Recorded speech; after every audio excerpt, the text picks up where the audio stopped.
Ora viva, bem-vindo à edição de terça-feira do seu jornal principal, já sabe. Vamos aos destaques do dia.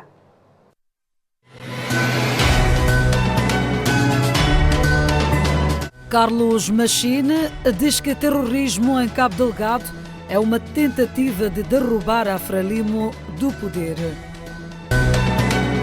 Jovem de 24 anos de idade, violado até a morte por desconhecidos no bairro Nhavela, na autarquia da Matola.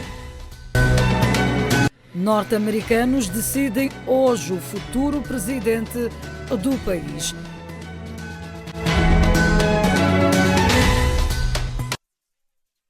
Homens armados voltaram a atacar na manhã desta terça-feira no troço entre Inchope e Gorongosa.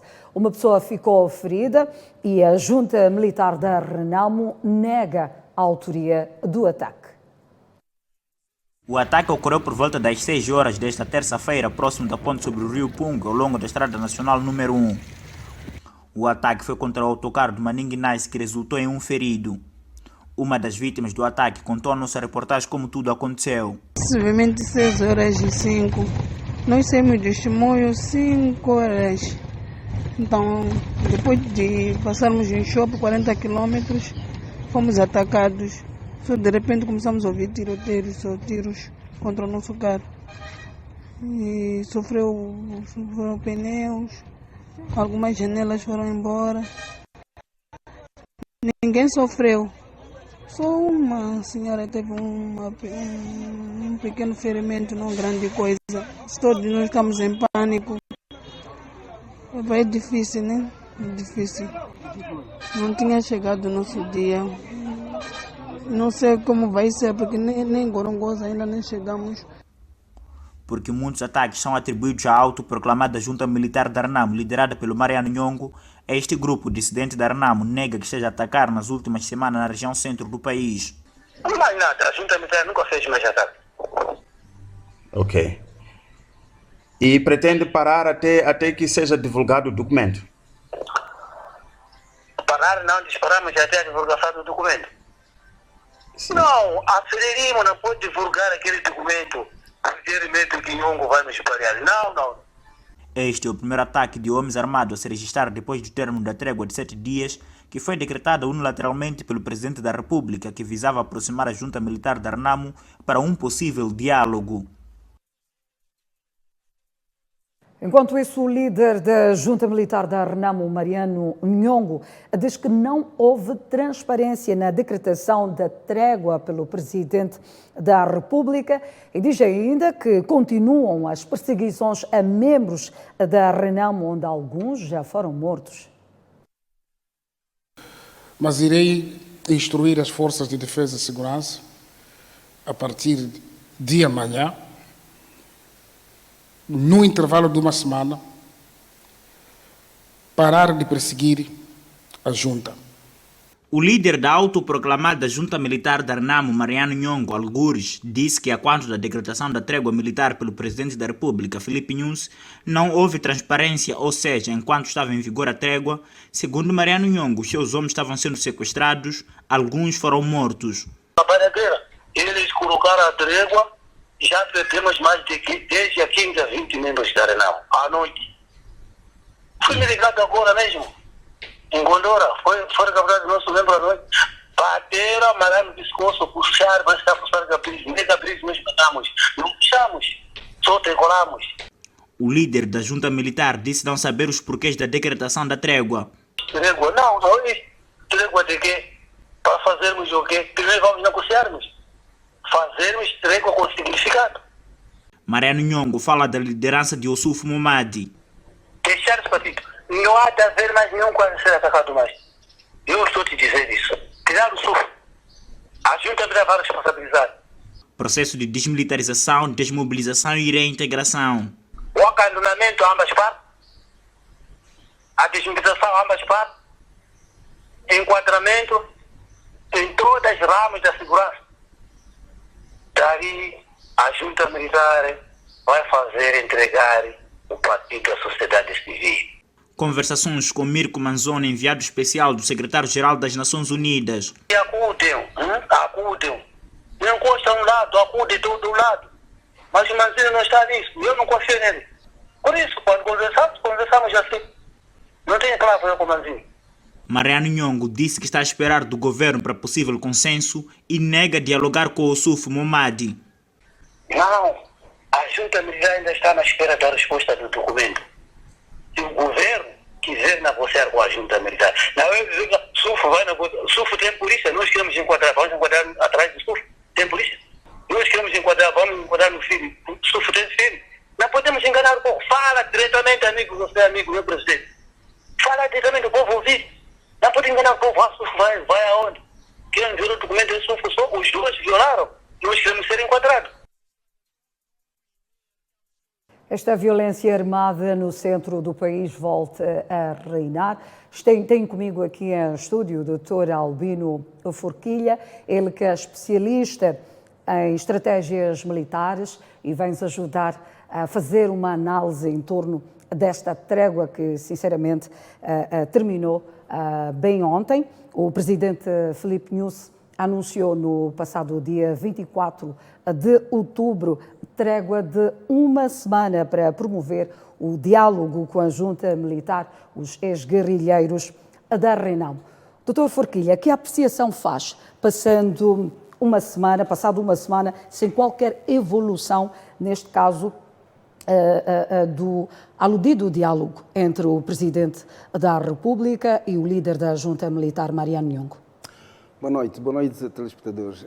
Faço uma apreciação negativa, não é? Negativa, porque os pressupostos, praticamente, de um cessar-fogo, de uma trégua ou de uma negociação não foram apresentados. O Presidente da República fez um anúncio unilateral, não é? E pelo que apreciamos, ele tem um conjunto de assessores nestas matérias. Para uma trégua de um conflito que já vinha decorrendo, é preciso que haja, em princípio, alguma base concertada entre as partes que possa permitir que um chefe do Estado venha ao público e coloque os assuntos como ele fez. Primeiro foi uma colocação numa reunião partidária. Penso que isto não é muito saudável também, porque essa é a matéria do Estado. 2, podíamos nos interrogar, afinal, nas condições deste conflito militar, quem é que faz a trégua? Não é? O nosso Estado, ou as forças de defesa e segurança, estão em reação. Portanto, quem começou com os ataques, quem que está a apresentar, digamos, um caderno reivindicativo é a junta militar. Por quê? Bom, pelos problemas que existem. A junta militar, de facto, não está de acordo com as cláusulas contratuais do DDR, não é? O Mariano Nhongo sempre disse que os pontos que foram colocados à mesa na negociação com o JECAM não foram respeitados neste acordo de 6 de agosto. E ele reclamava. Chega-se a mexer-se a figura do general Ossufo, mas vindo desta matéria. Não porque logo na eleição do general Ossufo, Mariano Nhongo tivesse se oposto a ele. Não. Mas porque ele estava à frente na negociação com o chefe do Estado e concordou que um acordo daquela natureza fosse assinado, ele acabou dizendo que, olha, este não é o presidente que eu vou respeitar. Mas a base fundamental é a discórdia, portanto, das cláusulas contratuais. Mariano Nhongo gostava que, antes de se assinar o acordo 6 de agosto, que acabou sendo assinado 6 de agosto, houvesse, portanto, a integração dos homens da Renamo, portanto, no CIS, não é? Que houvesse, portanto, a integração dos homens da Renamo na polícia e noutros áreas que tinham sido referidos. E isso não aconteceu. Se aconteceu, é depois. Então, foi isso que fez com que ele começasse, portanto, a reagir. Agora, depois de alguns ataques que nós fomos assistindo, o chefe do Estado, para aparecer fazer aquele comunicado, no mínimo, deveria ter concertado, não é, concertado com Mariano Nhongo para saber se efetivamente estão criadas as condições de confiança mútua. Porque não se pode fazer um anúncio daquele apenas para entreter os moçambicanos, para nós podermos ver que algum serviço está sendo feito, enquanto pessoas morrem, enquanto meios, portanto, de propriedades, portanto, se estragam. Há aqui uma aparente desconfiança por parte de Mariano Nhongo ao diálogo ao mais alto nível, até porque disse não estar informado oficialmente. Na sua opinião, como especialista nestes assuntos militares, era de facto necessário uma comunicação oficial? Aos moçambicanos? Aos moçambicanos e não só. Não, sim, era necessário que houvesse. Se tivesse havido um entendimento primeiro, algum trabalho de casa entre o chefe do Estado e a junta militar, penso que fazia sentido sim aparecer ao público e dizer às pessoas, aos moçambicanos, que sim, há de haver uma trégua nessas condições para podermos dialogar, como se fez também com o Jacama. Veja que o chefe do Estado conseguiu ir à Serra de Gorongosa e conversar com o Jacama e nos anunciar, não é? Mas veja, quem que fez a trégua nessa altura? Foi o Jacama. Porque o Jacama é que estava a atacar. As forças de defesa estão na posição reativa. Então não é a pessoa que está a reagir que declara uma trégua. Portanto, declarando uma trégua, você que está a reagir, se nós não, só podia fazer o chefe do Estado se tivesse coordenado com a junta militar e dizer, olha, você pode apresentar aquilo que consensualizamos. Podemos dizer que esta resiliência de Mariano Nhongo tem razão de ser? Não, tem razão de ser, sim, tem razão de ser. Olha que 2 dias depois, ou 1 dia depois, ele disse apareceu a dizer que não tinha conhecimento nenhum, não tinha sido contactado. Então, que isto é uma brincadeira pura de um chefe de Estado. Não, penso que aí nós estamos a dirigir, a tratar melhor esses assuntos. É como quem continua, portanto, a ser algo arrogante. Veja, nós dissemos que daria uma semana. Quando aparece a dizer que estou a dar uma semana, trégua de uma semana, para com quem você quer dialogar, você não está a preparar o campo para a negociação. É uma ameaça que está a proferir. Você está a dizer que dou-te uma semana, e se a semana passar, o que é que acontece? Isso podia acontecer se estivesse o Mariano Nhongo a atacar, mas já vinha atacando. Quer dizer, há um conflito entre o Estado e a junta militar. E há bem pouco tempo assistimos a uma peça de reportagem que nos dá conta de um ataque armado no troço entre Inchope e Gorongosa. Este ataque aconteceu na manhã desta terça-feira, Dr. Albino, e tivemos uma pessoa ferida. A ser verdade, o diálogo continua encalhado ou nem por isso? Olha, ainda não começou Parece o diálogo. uma espécie de resposta, de retaliação. Sim, o diálogo ainda não começou. E me parece também que o próprio Mariano Nhongo nunca ficou muito atento a isso, porque nota que os pressupostos não estão criados. Há uma brincadeira, de certa forma. Mas também recordar um pouco que o chefe do Estado, eu penso que foi desde o princípio um mau negociador nesse processo. Porque o chefe do Estado não poderia precisar que houvesse primeiro 4.000 deslocados na província de Manica, não podia precisar que houvesse, portanto, muitos atacados, mortos, inclusive, para negociar com Mariano Nhongo, porque ele esteve em frente desse processo, quando, beneficiando da confiança que tinha se criado com o Jacama, portanto, ele devia ter, naquela altura, devia ter efetivamente negociado praticamente com o Jacama, com Mariano Nhongo. Não poderia, quer dizer, permitir que não podia permitir que este processo chegasse onde chegou. Olha, o acordo que foi assinado no dia 6 de agosto referia efetivamente à desmobilização, não é? Digamos, ao desarmamento. Ao processo de DDR. Sim, desmobilização e Sim, reintegração. E reintegração dos não era como um guerrilheiros. acordo geral de paz que tinha tantas matérias. Portanto, o chefe do Estado foi mandatado pelo povo moçambicano para negociar o desarmamento, digamos, o desarmamento, desmobilização e reintegração. E não fazia sentido, no meu entender, que no meio deste processo houvesse um grupo do qual faz parte o grupo que ele tinha que trabalhar com ele, a divorciar-se do processo e ele mesmo assim continuar a assinar o acordo. Quer dizer, homens armados que param de um lado, que negam o processo, mas mesmo assim o chefe está diz que eu vou continuar a assinar o acordo. Isto é arrogância, isso é desprezo para quem tem arma. Porque o mandato dele era, de facto, desmobilizar ou, digamos, encontrar um entendimento com aquele grupo que era a Força Residual da RENAMO. Agora, se essa força está dividida, como é que você aparece a assinar um acordo ainda que diz que é um acordo de paz definitiva? Aí está. E temos um partido, o Renamo, que recusa-se a fazer parte do diálogo entre Nhus e agora com o Nhongo. Acredita que o acordo possa ter um impacto positivo mesmo diante destas circunstâncias? Eu penso que uma matéria que devia ser muito separada esta, porque o chefe do Estado vai lá tratar os assuntos do Estado. Portanto, por causa dos ataques que estão a acontecer. O chefe do Estado em nenhum momento estaria lá para resolver os assuntos políticos da Renamo. Portanto, se o chefe do Estado vai se encontrar com Mariano Nhongo, ele deve muito bem, e sei que ele sabe disso, muito bem separar os aspectos. Que eu venho aqui tratar da matéria dos ataques que estão a acontecer, que é esta matéria que ele deixou no passado.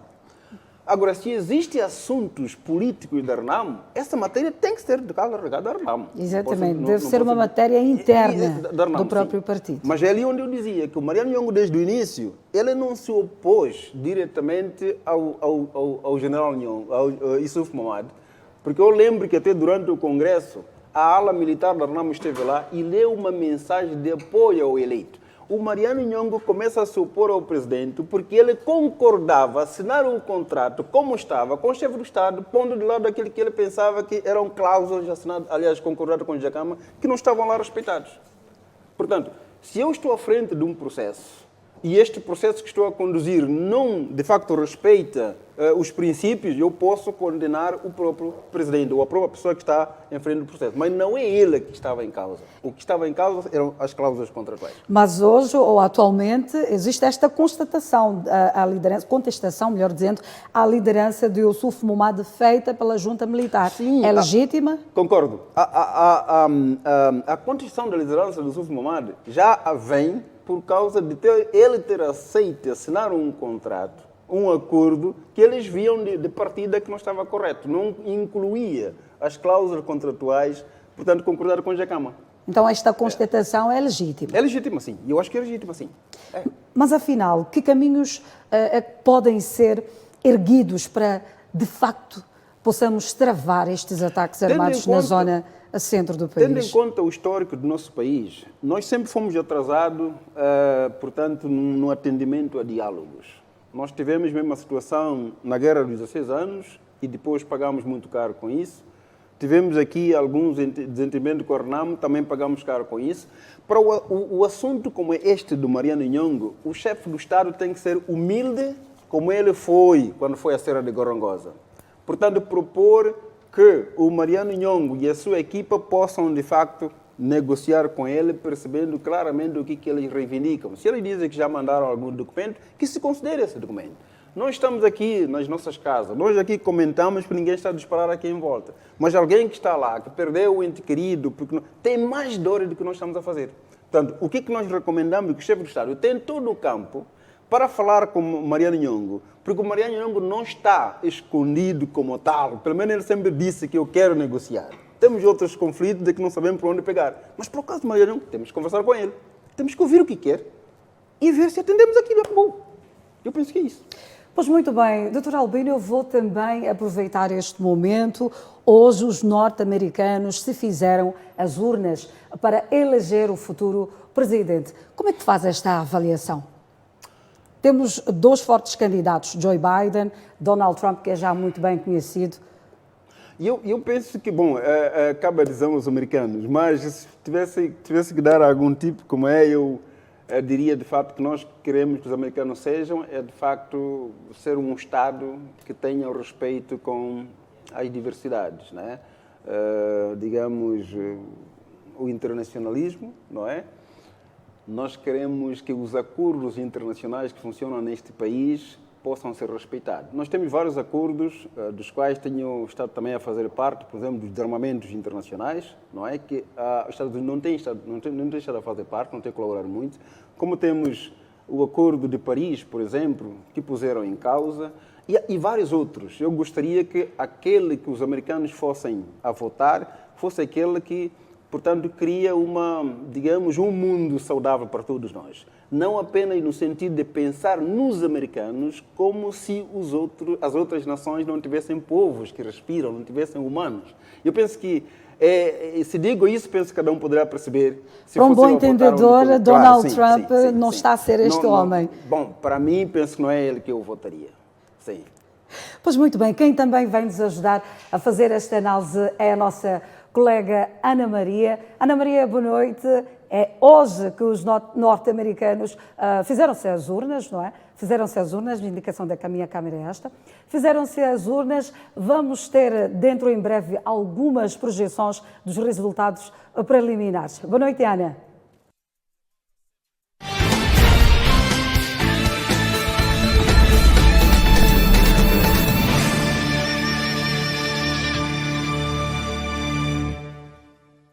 Exatamente, Enia Malô, boa noite. Os norte-americanos escolhem hoje o seu futuro presidente, ou seja, concorrem para esta eleição 2 candidatos, nomeadamente o candidato democrata Joe Biden e também o candidato republicano Donald Trump. Estas eleições já são consideradas uma das mais renhidas dos últimos 20 anos, em função dos últimos acontecimentos, ou seja, esta eleição está a mover massas e as projeções, as pesquisas indicam que poderá haver alguns confrontos entre apoiadores dos dois lados.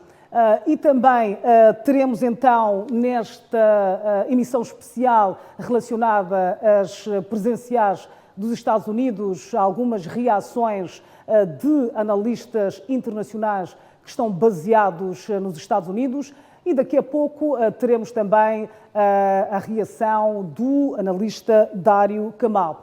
Por ora, nós vamos então ver o perfil de cada candidato. Vamos começar por olhar para o perfil do candidato republicano Donald Trump. Donald Trump nasceu no Queens, em Nova York, no dia 14 de junho de 1946, o quarto filho do casal Fred e Marianne, numa família bem-sucedida no mercado imobiliário. Trump é filho de 2 imigrantes alemães que se mudaram para os Estados Unidos no final do século XIX. É formado em Economia pela Universidade da Pensilvânia. Sua decisão de se candidatar à presidência foi tratada como piada por parte da mídia e até por integrantes de seu próprio partido. Mas seu discurso nacionalista e populista, combinado com a imagem de empresário bem-sucedido e outsider, atraiu o público conservador, tendo sido indicado para concorrer à presidência pelo Partido Republicano. Apresentador de televisão e empresário de sucesso no ramo de imóveis, também é autor de livros de sucesso como A Arte da Negociação e Ficar Rico.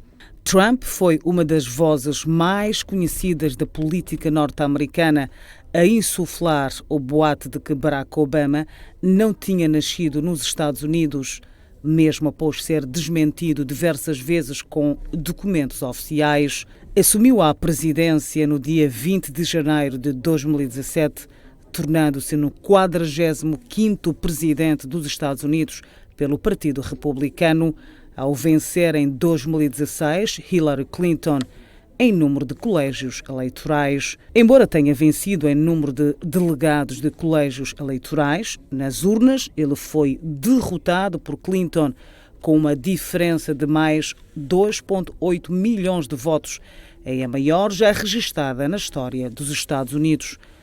Donald Trump reduziu impostos para empresas, indicou juízes conservadores e a Suprema Corte e restringiu a imigração legal para os Estados Unidos.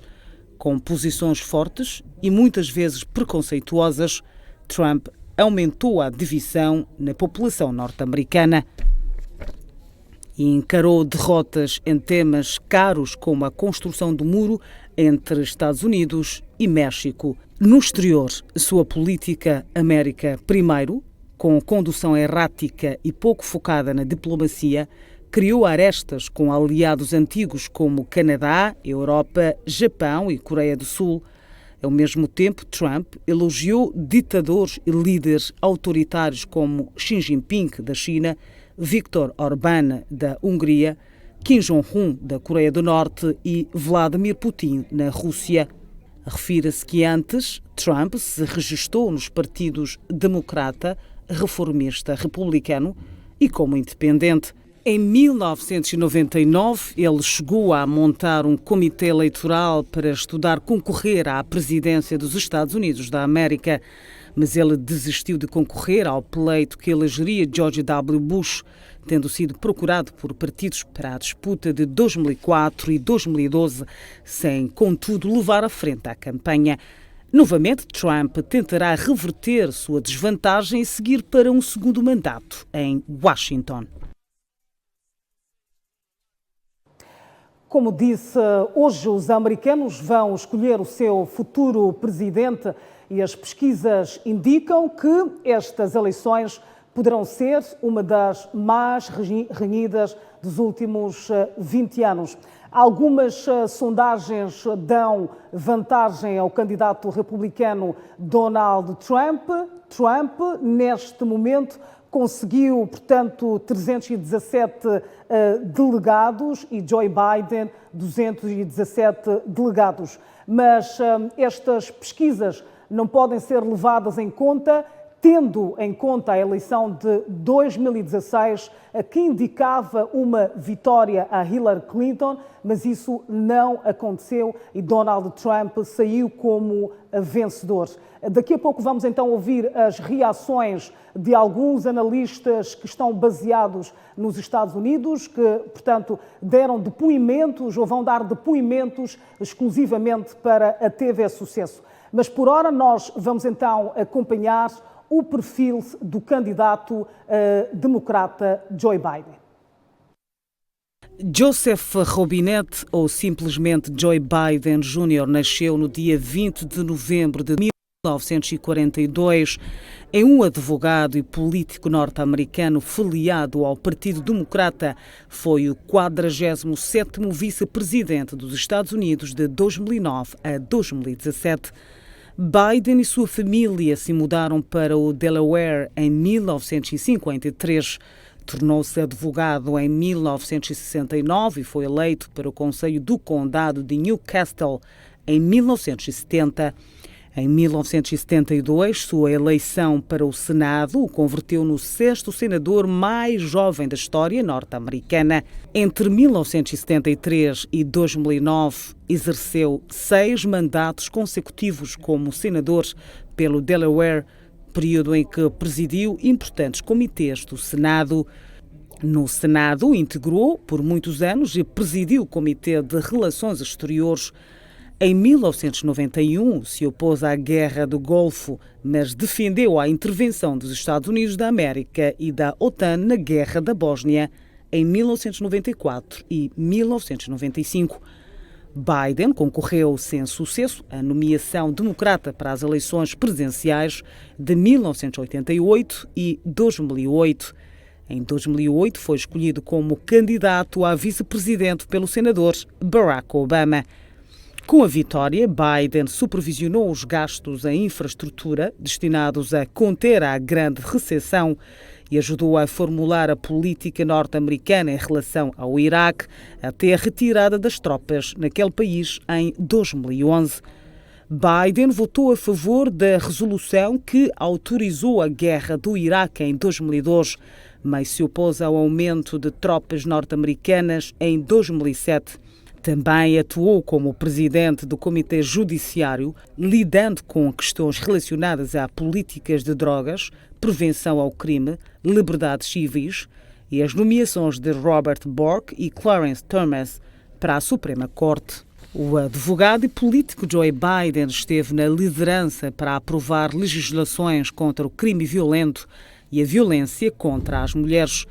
Sua capacidade de negociar com os republicanos do Congresso ajudou o governo de Obama a aprovar importantes legislações, desde a que encerrou a crise do limite da dívida em 2011 e uma que cortou impostos. Obama e Biden foram reeleitos em 2012, derrotando Mitt Romney e Paul Ryan. Em 2015, após meses de especulação, Biden anunciou que não concorreria à presidência na eleição de 2016. posteriormente endossando Hillary Clinton. Em janeiro de 2017, recebeu de Obama a medalha presidencial da Liberdade com distinção. Depois de encerrar o seu segundo mandato como vice-presidente, Biden se juntou ao corpo docente da Universidade da Pensilvânia, onde foi designado docente. Em abril de 2009, anunciou sua candidatura à nomeação democrata para a eleição de 2020. Joe Biden disputa a presidência com Donald Trump e vencedor desse escrutínio poderá ser conhecido dentro em breve. Estes foram os dois perfis dos principais candidatos à presidência dos Estados Unidos da América, nomeadamente Joe Biden, candidato democrata, e Donald Trump, candidato republicano. Vamos então trazer aqui algumas pesquisas feitas nos Estados Unidos da América que dão conta que Donald Trump está neste momento com 317 delegados e Joe Biden com 217 delegados. As pesquisas indicam que, portanto, Donald Trump está em vantagem, mas não se pode acreditar muito nestas pesquisas a olhar para aquilo que foram as eleições de 2016, onde tudo indicava que Hillary Clinton iria vencer as eleições contra todas as expectativas do candidato republicano Donald Trump, que saiu vencedor das eleições e é candidato a estas eleições de hoje. Daqui a pouco vamos ter então reações de vários analistas internacionais que estão a viver nos Estados Unidos da América, que têm domínio sobre as políticas americanas, que sabem como é que funciona a máquina eleitoral daquele país americano. Mas dizer também que estas eleições são consideradas uma das mais renhidas dos últimos 20 anos, a contar por alguns acontecimentos. Os Estados Unidos todos estão em alerta máximo. A polícia foi chamada para a rua para evitar possíveis confrontos entre apoiadores dos dois candidatos, porque Donald Trump e Joe Biden pretendem contestar o resultado das eleições, o que pode gerar então conflitos entre apoiadores destes dois candidatos. Mas também dizer-se que a capital americana, Nova Iorque, está em estado de sítio neste momento, porque a polícia avalia então que poderá haver tensões entre os extremistas que são considerados apoiadores de Donald Trump e os mais calmos que são considerados então apoiadores de Joe Biden. Neste momento tenho a indicação que vamos ouvir a reação de uma especialista que está baseada nos Estados Unidos da América. Falo da Duda Rodrigues. A Duda Rodrigues vive nos Estados Unidos há 10 anos e faz então uma análise daquilo que poderá ser esta eleição às presidenciais dos Estados Unidos da América. Duda, já está conosco? Olá, Moçambique. Olá, TV Sucesso. Eu sou a Duda Rodrigues, venho fazer esse comentário político, pois vivo aqui nos Estados Unidos, mais propriamente na Califórnia, nos últimos 10 anos. Na campanha eleitoral de 2016, podemos observar que a mídia social, as redes de propaganda, todas as pesquisas eleitorais, nenhuma pesquisa apontava o presidente Trump como líder ou como pretexto ganhador das eleições. Sempre Hillary Clinton estava liderando as corridas eleitorais. E, para surpresa de todos, o Trump foi o vencedor. Verdade que ele não ganhou em números de votos da população, e sim com a composição do colégio eleitoral. Ele levou a candidatura dele. Esse ano se repetiu um fato similar. Não estava previsto em nenhum momento o Trump liderando as campanhas. Mas, como aqui a votação ele abre um pouco antes da data prevista, as pessoas já podem votar, já podem mandar o seu voto de diversas maneiras, indo pessoalmente ou enviando o seu voto por correio. E mais, a soma do colégio eleitoral, hoje já temos apurado 317 colégios eleitorais para Trump contra 217. Ou seja, Trump está liderando oficialmente não estou falando dos votos, estou falando do colégio eleitoral, que é o delegado que cada estado tem o seu representante. Então, não sabemos o resultado final. É muito provável o resultado que a gente tiver, isso se prolongar e ir para as cortes, porque os dois candidatos a presidente já oficialmente disseram que não vão aceitar o resultado da campanha. Então, vamos aguardar capítulos dos próximos dias, porque muita água vai rolar e é um resultado muito importante. O mundo está parando para assistir esse palanque eleitoral, pois a decisão de um presidente dos Estados Unidos interfere muito nas políticas internacionais. Então, é um momento de muito suspense, onde todo mundo está esperando ver quem vai levar essa corrida eleitoral. Boa noite e vamos acompanhar. Até logo. A reação à opinião de Duda Rodrigues, que é analista, especialista em comunicação, que deixou ficar aqui então algumas opiniões, algumas conclusões em relação a este pleito eleitoral que está a decorrer neste momento nos Estados Unidos da América. Duda Rodrigues disse que não se pode confiar em pesquisas, ou seja, não há aqui um candidato que tem vantagem sobre outro candidato. Avaliar então por alguns aspectos que aconteceram nas eleições de 2016. Daqui a pouco vamos ter então a opinião do analista de política internacional Dário Kamal, que vai aprofundar ainda mais sobre de como é que funciona a máquina eleitoral dos Estados Unidos da América. Mas, por ora, nós vamos ouvir outra reação de um outro especialista que está nos Estados Unidos da América e que está a acompanhar com muita atenção estas eleições que poderão ser violentas, que são consideradas uma das mais renhidas dos últimos 20 anos, entre outros aspectos, então, que poderão fazer com que esta eleição seja única. A seguir, vamos então ouvir a reação do especialista em consultoria de empresas, Walter Rodrigues, que já está connosco. Walter, a sua reação? Alô, amigos da TV Sucesso de Moçambique. Eu me chamo Walter Rodrigues. Eu vivo aqui na Califórnia há aproximadamente 11 anos. Como imigrante legal aqui nos Estados Unidos, penso que esta eleição marca a mais ferrenha disputa eleitoral à presidência da República nos últimos 20 anos. Lembra um pouco a disputa entre Bush filho e Al Gore. Vocês devem se lembrar disso.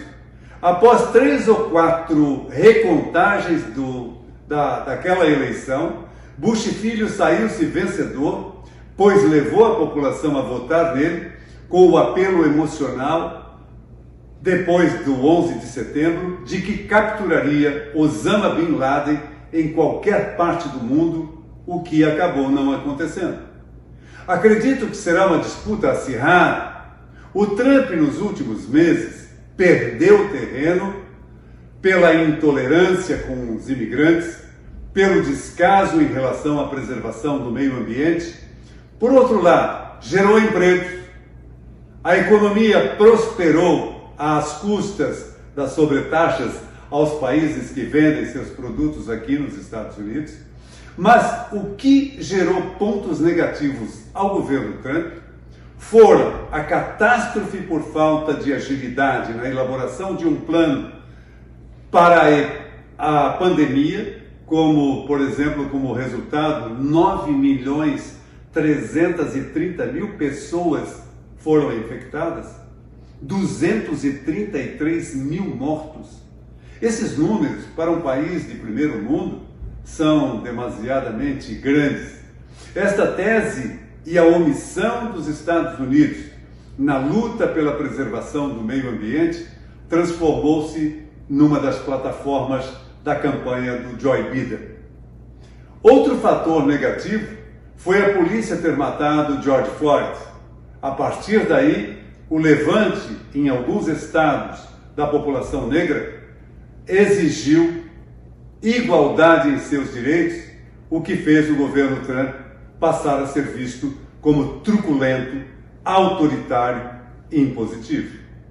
Para finalizar, não esqueçamos de que Trump tem a máquina governamental nas mãos. Caso não vencer a eleição, a Suprema Corte será o palco das decisões, porque Trump, ao que tudo indica, não aceitará uma possível vitória do Biden, alegando fraudulenta a votação pelos Correios. O resultado, como vocês, em Moçambique, somente saberemos depois, no decorrer desta semana. Meu carinho muito grande aos telespectadores da TV Sucesso de Moçambique. Esta foi a opinião do especialista em consultoria de empresas Walter Rodrigues, que também deixa tudo em aberto. Ou seja, não há favoritos nestas eleições e qualquer um pode vencer estas eleições. Portanto, nós já temos connosco o analista da política internacional, Dário Camal, que vai então reagir em torno desta eleição. Aliás, como o Walter Rodrigues disse, podemos só aguardar o resultado destas eleições, que poderão ser divulgadas daqui a uma semana. Boa noite, Walter. Obrigada por estar aqui. A avaliar pelo perfil dos dois candidatos, na sua opinião, o que é que joga a favor de Trump e a favor do Biden e o que não joga a favor dos dois candidatos?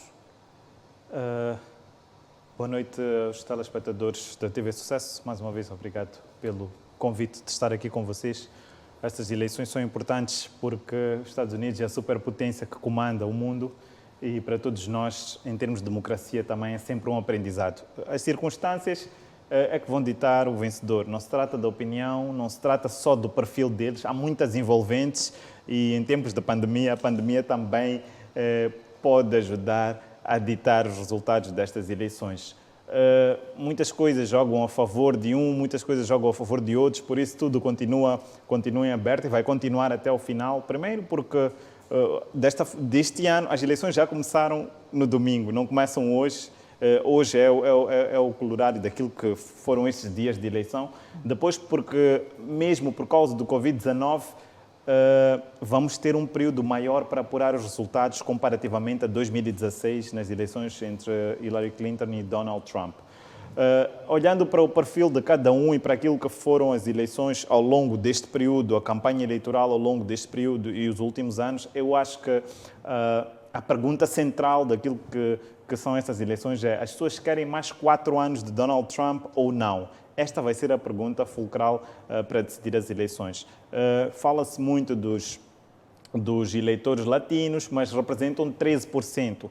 13% passou a ser importante mais do que os 60% dos eleitores brancos que vão votar, porque as eleições estão num nível de equilíbrio, a margem de erro das projeções destas eleições são maiores. Depois, porque aprendemos com a lição de 2016 que todos os prognósticos davam vitória antecipada a Hillary Clinton com mais de 10 pontos percentuais. Hillary Clinton até teve mais votos em termos de votos populares, mas voto popular é indireto nas eleições dos Estados Unidos. Isso fez com que Donald Trump vencesse as eleições, porque venceu nos estados mais importantes. É isso que eu ia questioná-lo, o modo como a máquina eleitoral funciona nos Estados Unidos é completamente diferente da nossa máquina. Ou seja, não são válidos os votos para um candidato específico, mas sim dos delegados que são escolhidos em cada estado. Primeiro, são 50 estados norte-americanos, das quais totalizam 538 votos de delegados. O número mágico destas eleições é o 270. Por que 270? Quem vencer, quem tiver 270 delegados a favor, vence. As eleições são indiretas, não são diretas. As pessoas votam por cada estado e o número de delegados por estado é numa proporção de número populacional. Por exemplo, Califórnia, Flórida, Califórnia tem 50 votos porque tem mais de 30 milhões de habitantes. Califórnia também tem mais de 28 pontos eleitorais. Então, são estados, Pensilvânia, são estados. Mas, por exemplo, Massachusetts, Boston, que tem 6 pontos, Nebraska, que tem 6, são estados mais pequenos, que em termos gerais não decidem estas eleições. Mas também é preciso olhar que há lugares onde tradicionalmente Donald Trump, onde os republicanos vencem, há lugares onde os democratas tradicionalmente vencem, mas é preciso olhar para estados-chave que são muito voláteis, que podem votar num ou noutro e que podem decidir essas eleições. Não falei do Texas, mas o Texas também é um estado muito importante naquilo que decide por causa do número de delegados que elege. E esta particularidade das eleições americanas é que, se olharmos, por exemplo, para 2016, nas eleições de Donald Trump contra Hillary Clinton, vamos reparar que Donald Trump ganhou, por exemplo, no estado da Flórida com 49% contra 48% dos votos. E quem ganha, mesmo que seja por 1% dos votos, nesse estado, leva todos os delegados para a contagem final. E isso deu vantagem a Trump. Trump ganhou nos principais estados, mesmo muito apertado, mas venceu. E principalmente venceu em estados que ninguém esperava que Donald Trump pudesse ganhar. Por exemplo, Michigan. Michigan é um dos estados que pode decidir essas eleições. Wisconsin é um dos estados que pode decidir essas eleições. Mas há 4 estados que normalmente apuram os resultados muito rápido. Nova Carolina, Arizona, por exemplo, são estados muito... Ohio, por exemplo, são estados que vamos ter os resultados, vão ser normalmente os primeiros a termos os resultados. E com base nesses resultados nós já vamos perceber o que é que vai ser o resultado final.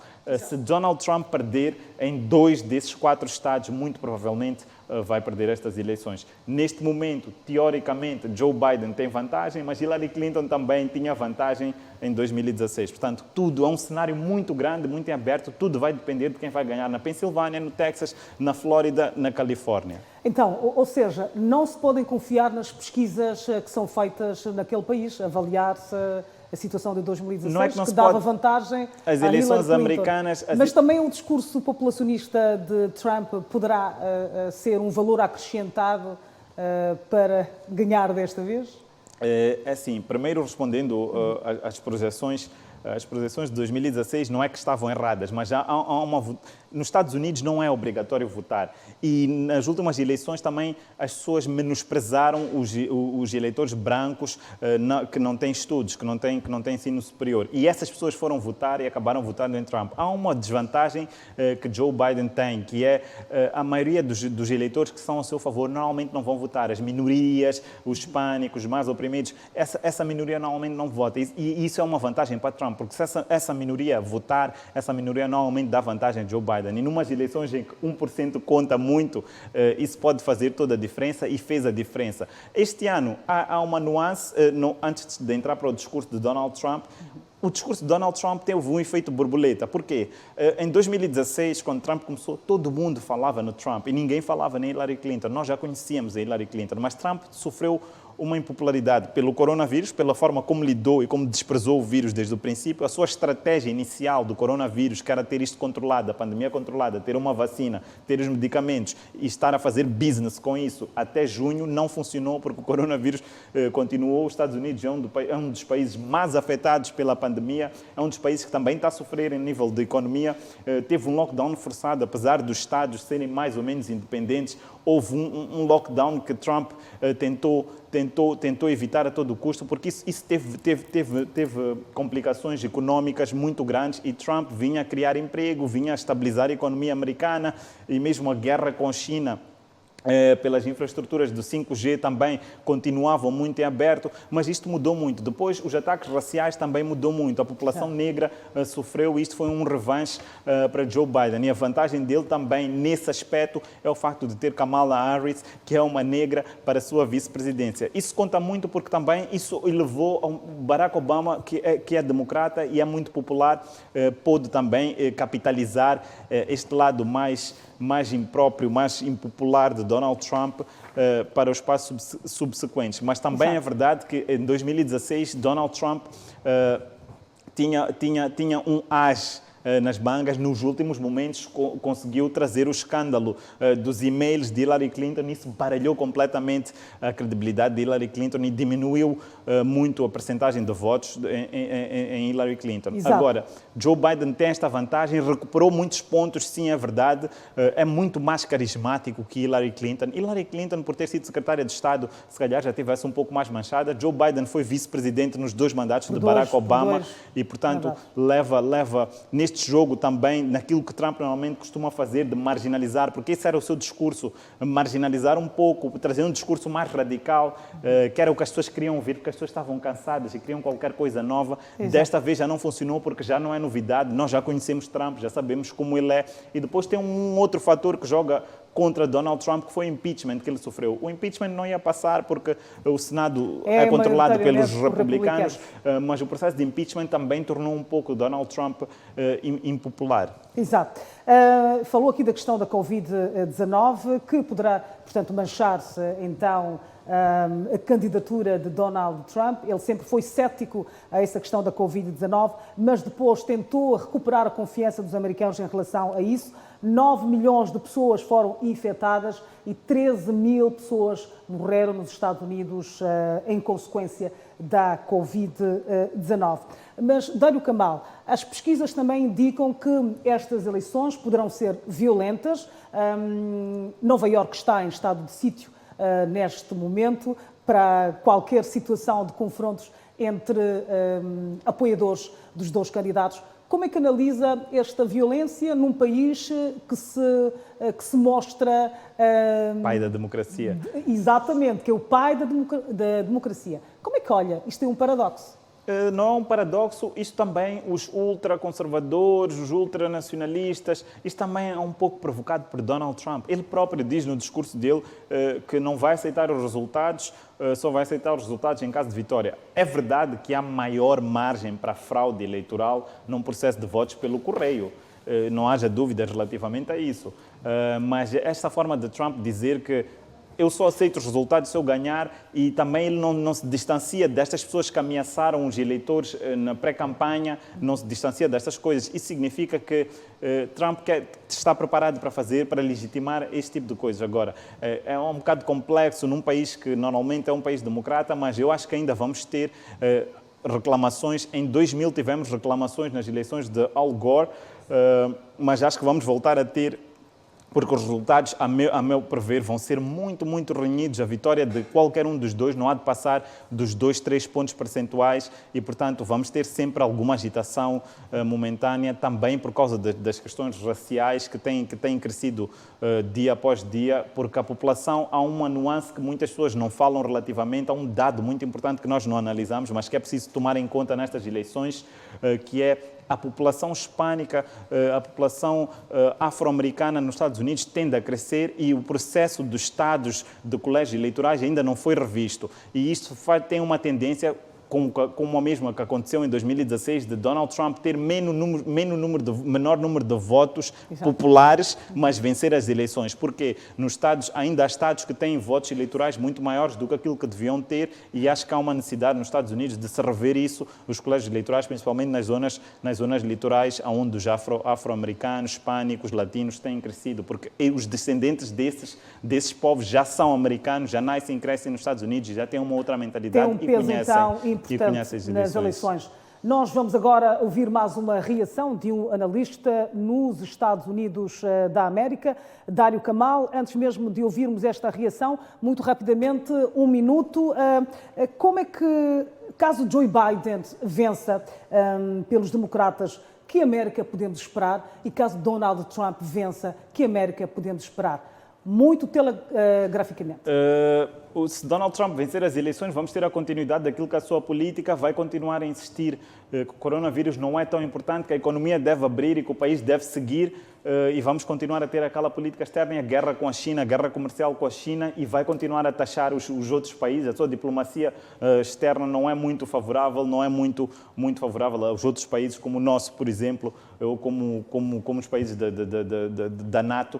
Relativamente a Joe Biden, vai tentar rever algumas políticas de saúde pública, vai tentar tomar mais medidas de contenção por causa do novo coronavírus, por exemplo. Ele já disse que Trump tem sido negligente e que há que fechar mais o país, mas tenho muitas dúvidas que o Joe Biden consiga ser melhor que Donald Trump em termos de economia. Em termos de política externa, penso que vai melhorar as relações com alguns países que Trump os fechou, mas em termos económicos não tanto. Então vai ser a continuidade democrata, porque já é tradicionalmente conhecida, é uma continuidade de Obama, enquanto que Trump vai continuar a sua política mais conservadora, como tem sido nos últimos anos. Exato. Obrigada, Dário Camal, por estar aqui a analisar então estas eleições. A seguir vamos ouvir a reação de mais um analista que está baseado nos Estados Unidos da América. Vamos acompanhar. Essa é uma eleição que está muito acirrada, no meio de uma pandemia histórica. Os Estados Unidos vinham de um terreno econômico muito produtivo, abundante, com uma economia muito aquecida, os melhores números da história, os números mais baixos de desemprego da história. Então é muito difícil dizer o que o americano médio está pensando, mas existem alguns fatores que a gente precisa considerar, fora aqueles que eu sempre falo aqui, que não acreditem em pesquisas de geral, com índices nacionais. Isso não conta, isso não vence eleição, isso não perde eleição. São os estados que a gente tem que ficar de olho. Alguns desses estados, por exemplo, como a Pensilvânia, agora teve um dos maiores índices de registro de votos no Partido Republicano, porque aqui nos Estados Unidos você precisa registrar para votar. Então a Pensilvânia, que é um desses swing states, teve um número recorde de registro de votos no Partido Republicano. Então a gente tem que acompanhar muito. E independentemente de quem vencer essa eleição, pensem numa coisa. Essa eleição vai ser decidida com um dígito para um lado ou para o outro. Vai ser uma eleição muito acirrada. Saiam de pesquisas nacionais. Peguem os estados, olhem os estados que são battleground states, que são swing states, ou os estados roxos, purple states, e olhem em cada desses estados quantos delegados tem o estado e quem é que está vencendo nesse estado. É assim que a gente tem que calcular a eleição americana. Esqueçam essa coisa de eleição geral, que a CNN, que a Globo News. A gente tem que olhar cada estado. Quem está vencendo nos estados que são chaves e quantos delegados tem em cada estado. Portanto, vamos lá. Biden pode ganhar? Sim. Donald Trump pode ganhar? Sim. E tem uma coisa também que é importante a gente ficar atento. Não é só os swing states que valem, ou seja, os estados que votam ou republicano ou democratas que valem. Eles valem muito, eles têm um peso grande. Mas o que vale também é se um candidato democrata consegue roubar um estado republicano ou vice-versa. Naquela eleição de 2000, Al Gore, ele perdeu no Tennessee, que é o estado dele, onde ele foi político por muitos anos, pelo Tennessee. Ele perdeu 11 delegados de Tennessee e ele perdeu a West Virginia, que era um estado considerado relativamente tranquilo para os democratas, então eles não investiram muito na campanha na West Virginia, onde George W. Bush investiu e levou os 4 delegados do West Virginia. Ou seja, o George W. Bush levou 15 delegados aí, onde, teoricamente, eles estariam garantidos para os democratas. Então a gente tem que prestar atenção em duas coisas.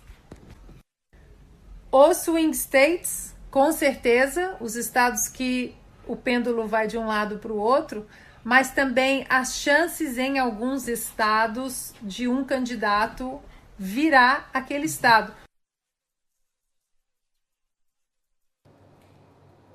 Esta foi a opinião, então, de Ana Paula Henkel, que é especialista em eleições americanas. Ana Paula Henkel diz que a pandemia foi usada de forma vil, de forma estratégica, como arma política para, então, a angariação de votos por parte dos democratas.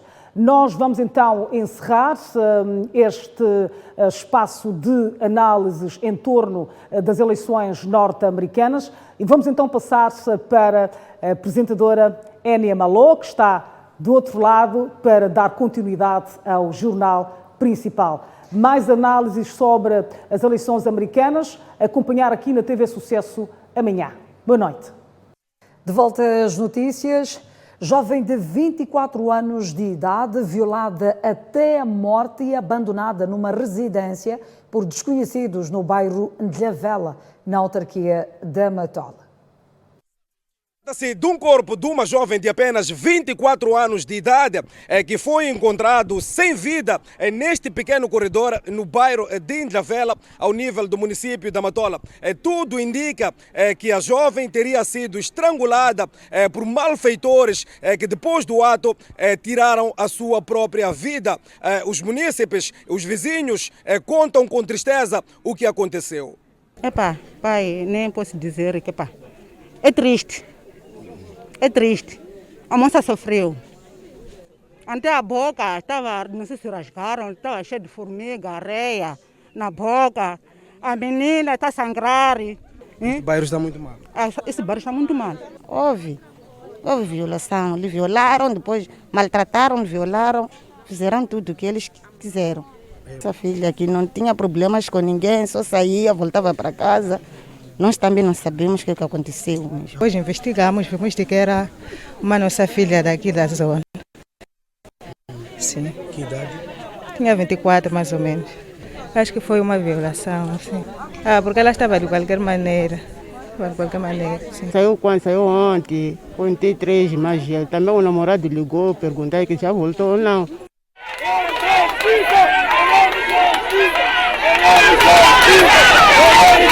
Justiça é a palavra de ordem por parte dos moradores aqui do bairro de Ndlavela, que não tem sequer uma esquadra da polícia para questões de criminalidade. Sabe que deve haver é a esquadra, a proteção.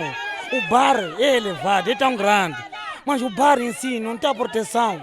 Para não haver toda essa malandriça, está vendo?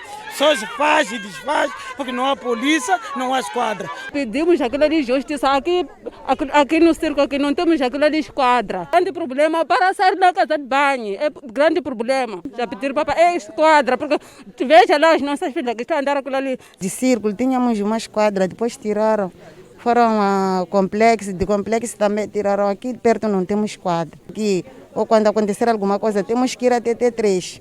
O Círculo de Ndlavela é descrito pelos moradores como o epicentro da criminalidade nesta zona. Este é o 4º caso de estrangulamento até a morte ao nível desta zona.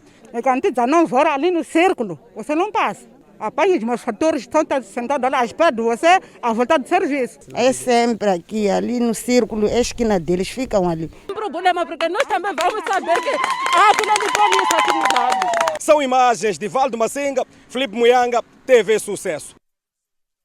Enquanto isso, na cidade de Machixe, homem de 30 anos encontra-se detido, acusado de matar suposto amante da sua esposa.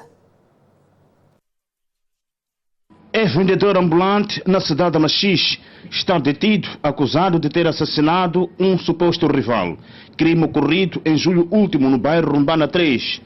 Segundo o Cernic, o jovem teria surpreendido o finado dentro da sua casa e, sem contemplações, recorreu a objetos contundentes para desferir golpes que foram fatais. E depois de consumado o crime, o indiciado teria deitado o corpo na praia.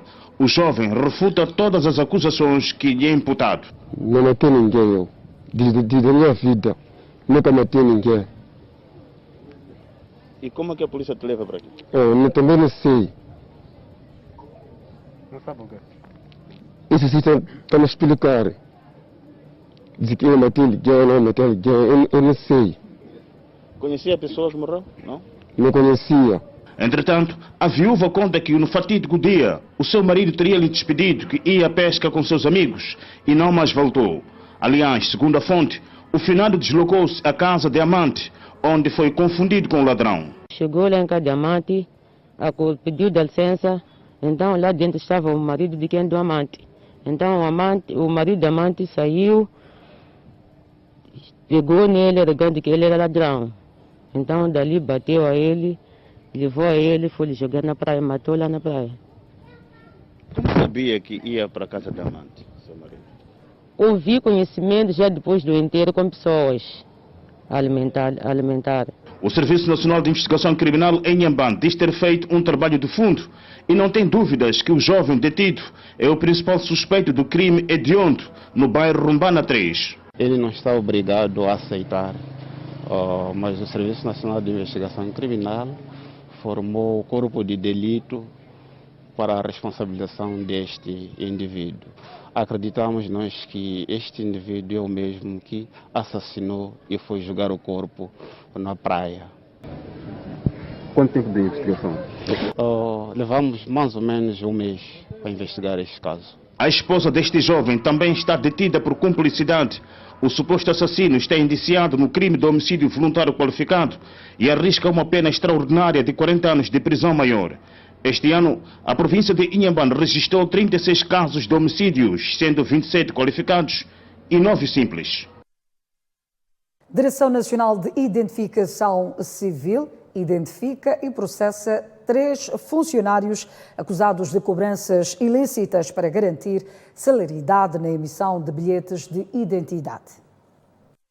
O anúncio foi feito esta terça-feira pelo porta-voz da Direção Nacional de Identificação Civil, Alberto Sumbana, que surge na sequência de uma reportagem exibida na semana finda pela TV Sucesso, dando conta da existência de um circuito interno de cobranças ilícitas aos utentes, para que sejam facilitados no ato do tratamento do documento de identificação pessoal. Eles dizem que os bens para tratar bem está 150 meticais, mas aqui há boatos de que para tratar os bens está 400 meticais. E são eles que nos dizem que para tratar o bem são 400 meticais, mas o que nós sabemos é que são 160 meticais. Dias depois, o porta-voz Sumbana veio ao terreno simplesmente para dizer que a acusação tratava-se de novidade para a instituição, tendo prometido averiguar o caso. Enquanto não houver denúncias, vai ser complicado para nós. As pessoas estão a falar nos corredores. Então, não se deve falar nos corredores. Nós temos que resolver um problema. As pessoas devem nos contactar para nós podermos irmos direto ao assunto e resolvermos o problema. Resolver é responsabilizar as pessoas. Já esta terça-feira, o responsável anunciou a identificação de pelo menos 3 funcionários em conexão com o esquema ilícito. Foram neutralizados, ao total são 3 funcionários da DIC da cidade de Maputo, que estão envolvidos em atos de cobranças ilícitas.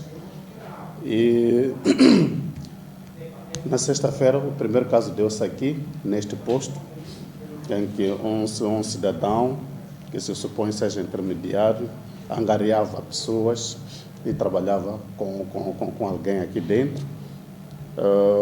Ontem, também, na cidade de Maputo, tivemos mais um caso, em que um colega nosso do asseguramento angariava pessoas e entregava os pedidos a uma colega. Aqui a responsabilidade para todos.